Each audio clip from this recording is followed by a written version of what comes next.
Hello everybody. Welcome again to our podcast, World in Crisis. So, we have a guest with us today, Mr. Pio Torroja. Please introduce yourself. Hello, thank you, Finn, for having us. I am Pio Torroja from Argentina, Buenos Aires. I am part of the independent collective research group, M7 Red. We work in the fringes of urbanism techniques and arts, we can say. And also, I am working with Kevin in different types of research also. I see. We can put the link to your organization below in this video. Yeah. Yes, I'll do that at the end. Perfect. We had a discussion, Kevin and I, related to your article that you wrote together with Kevin called "On Mosaics," which I found very, very interesting. And I also made an article where I was a little bit inspired by that, and we'll get to that in another podcast. But we didn't finish reviewing that article, and there's one part of the article which is more related to the philosophical side of this aspect. So Kevin thought that you were the best person to really describe this for us and go through it. Welcome, please. Okay, great. Yes, I was hearing the first part of the video about the essay, and I think we need to go through or to the Simondon philosophy. We were trying to understand the persistence of the Shia coherence inside these very chaotic times, or more like the Iranian coherence of the culture in this turbulent times. And for that reason, we were kind of trying to understand metaphysics and philosophy that are not common for us. And for that reason, we find in Simondon philosophy some tools that lead us to start to grasp a more accurate perception of the processes that are ongoing. We can say that Simondon, the problem for Simondon, Gilbert Simondon is a French philosopher from the mid 20th century. He was working in trying to redefine the theory of information, we can say, but his philosophy is very complex. It's a kind of the one of the last like a big philosophies because it goes from like very abstract things to physics, system, biology, and also some psychological and sociological problems. That means it's a full spectrum philosophy. But for him, the problem is he middle point is the individual, but the individual is not the problem. The problem is the individuation. What are the conditions for the emergence of an individual? Individual could be a crystal, could be a living being, or could be a society. That means that because we were trying to resolve this question of how it's possible to have a coherence without a unique center. That's the reason because we choose to work with Simondon, because it's a philosophy about how a structure appear. To have an individual for Simondon, the individual is a resolution, a partial and provisory resolution of tensions inside the field. But the field is not a closed field. The field could be the differences between orders of magnitude or different forces could form a field of tensions. If you resolve a tension inside that field, you could start to have an individuation, a process of the appearances of the emergency of a structure. That means it's a reorganization of that tensions that could lead to an organized entity. But all the tension, that resolution in Simondon is not a complete resolution. It's a partial and as I was saying, provisory, because all that there are a charge of tension that the individual carry with him. If you think from the side of a living being, it's easy to see. It's the energy, the vital energy, or whatever you want to call it. Elan vital. I'm sorry, my French. That means it's a force. It's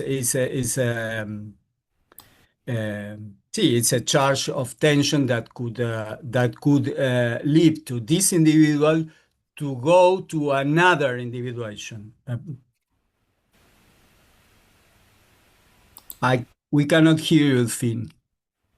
You are muted. Yeah, sorry. For me, as somebody who really puts freedom, even political freedom at the center of, political discussion, it's of course it's not always so easy for me to accept the possibility of the society also being an individual, right? But what I think is interesting here. When you write, for example, that Simondon distinguishes between being as such and being as individual, and when you talk about the being as such, you talk about the genetic inheritance, the childhood wounds, the languages learned, and the being as individual is the name, the face, the CV, the public persona. And you distinguish, or Simondon distinguishes between these two different kinds of individuals. For me, when I read that, it really reminded me of the Spanish philosopher Ortega y Gasset, who was a generation before Simondon. So, of course, I imagine that Simondon knew about Ortega y Gasset. Ortega y Gasset is very well known in the Spanish-speaking world and, of course, in Spain, but much less known outside of the Hispanic world. But nevertheless, Ortega y Gasset had this concept of proyecto vital, right? A vital project, or he said that you are yo soy yo y mi circunstancia. I am myself, and also my circumstance. And this reminds me very much of this dichotomy that you are describing from Simondon here. So I'm just wondering whether Simondon had a kind of influence from Ortega y Gasset. And of course, Ortega y Gasset was not maybe the originator. He also was inspired by psychoanalysts and also by Nietzsche and so on, right? Actually, I don't know if there are a direct influence. For sure, all that philosophy that were produced in the beginning of the 20th century were facing these problems of the how a being emerge, we can say. How it's possible that you have a transformation of there are no how to describe a process without a fixed substance, and in that sense, I think both were working on that. Which is related with the vitalism for sure. For instance, in Simondon Bergson is a huge influence. Also, he's a student of Canguilhem, George Canguilhem, sorry, my pronunciation. And Canguilhem was trying to understand how it's possible to think in an organic way about the machines or the technique. That means, as you say, how is a vital project of the technique, we can say. But going to the article, we think that the 12 imams were a series of individuation. That means that each of that individuation was a partial, a provisory resolution of the tensions inside the field, which is the field is the Shia community, which is an intense minority. That means it's very full of tensions and potentials, but also a broader Islam problems, cultural problems, and even more that partial resolution that the imam was as an structure was also a previous Islamic culture as Persian and specifically Zoroastrism, which are the actual problems of research that we are facing with Kevin. Also, Kevin, if you want to. No, no, go ahead. You're doing a great job. Okay.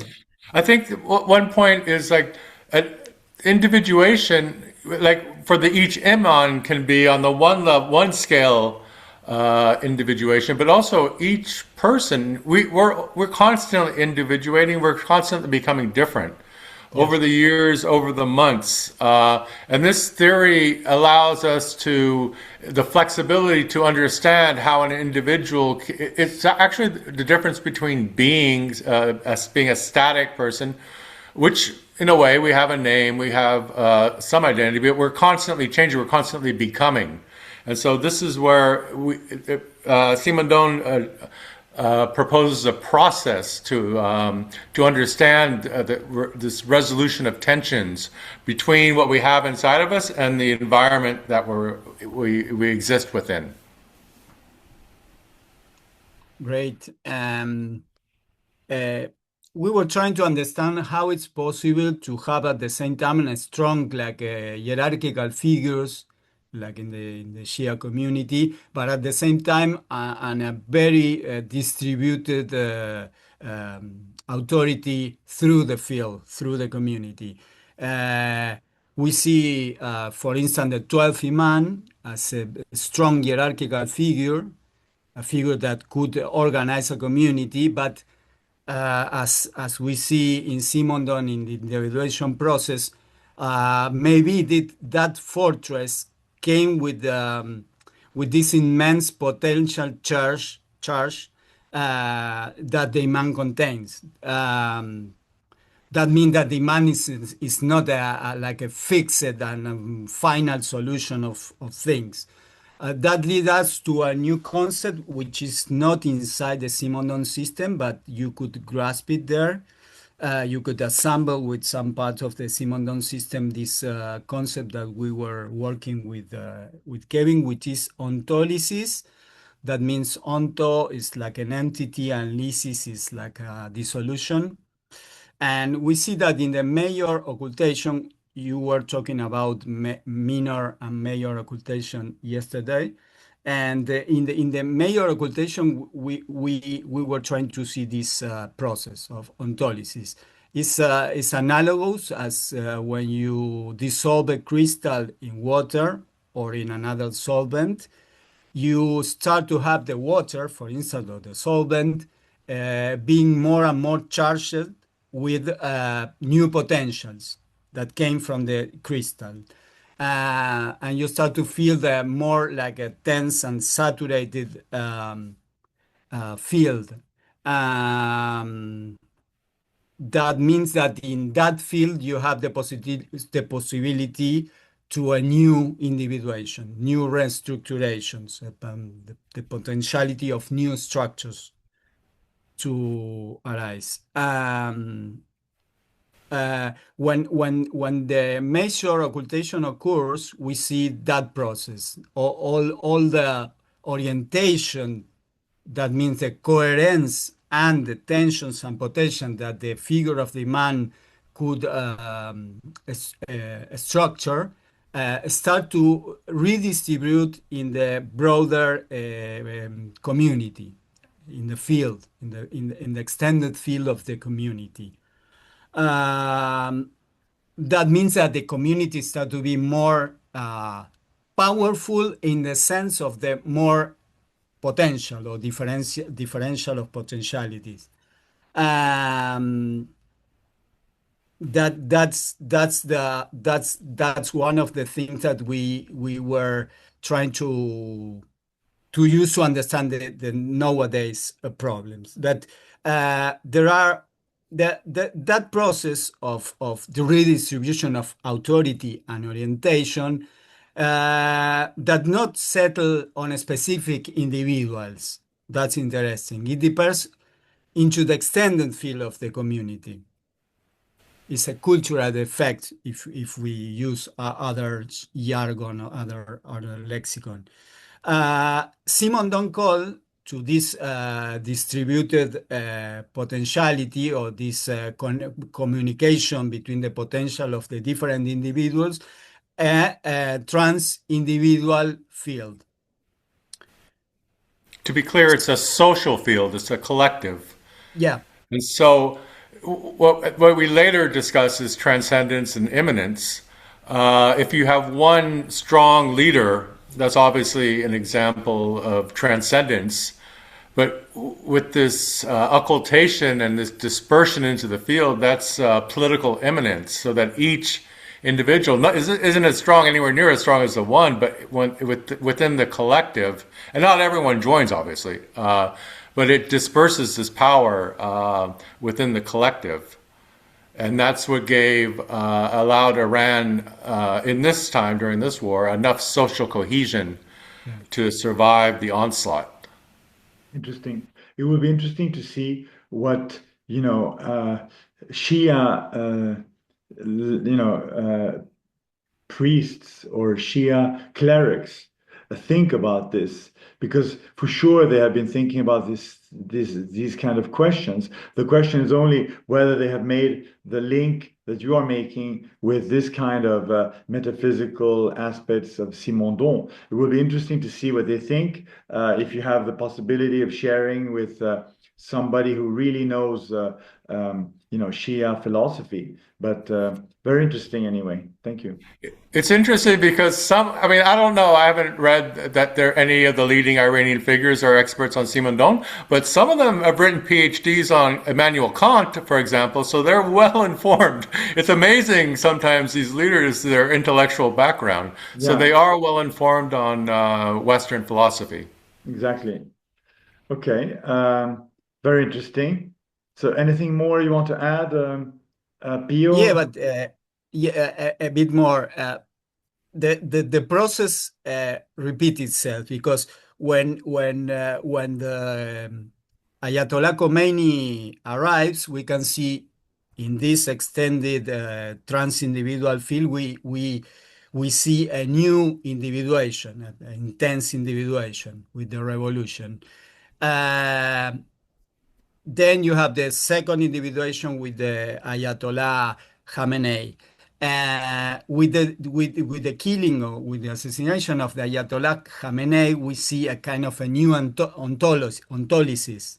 That means specifically when they start to use this doctrine of the Mosaic defense, no, you see that there are a strong redistribution of authority.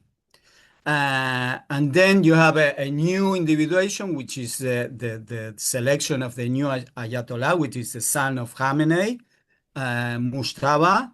And then you have a kind of a new minor occultation, which is this concealment of Mujtaba, which works, as Kevin was saying, more or less exactly as the first minor occultation.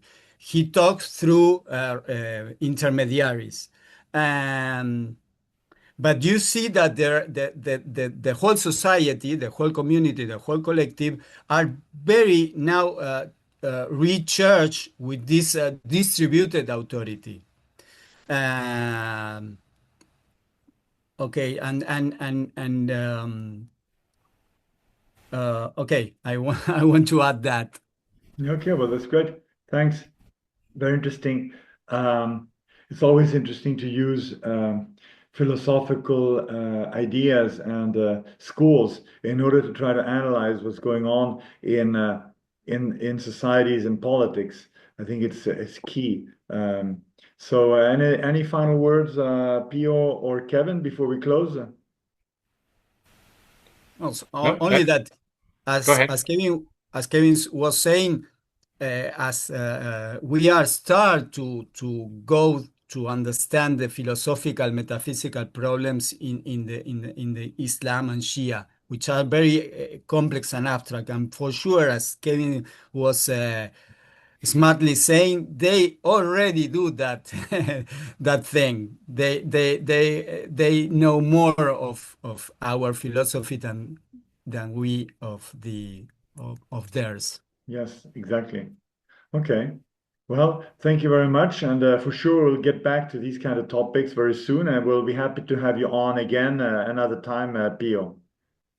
Thank you. Thank you. Thank you so Thank you, much. Finn. Thank you. Bye bye. Bye.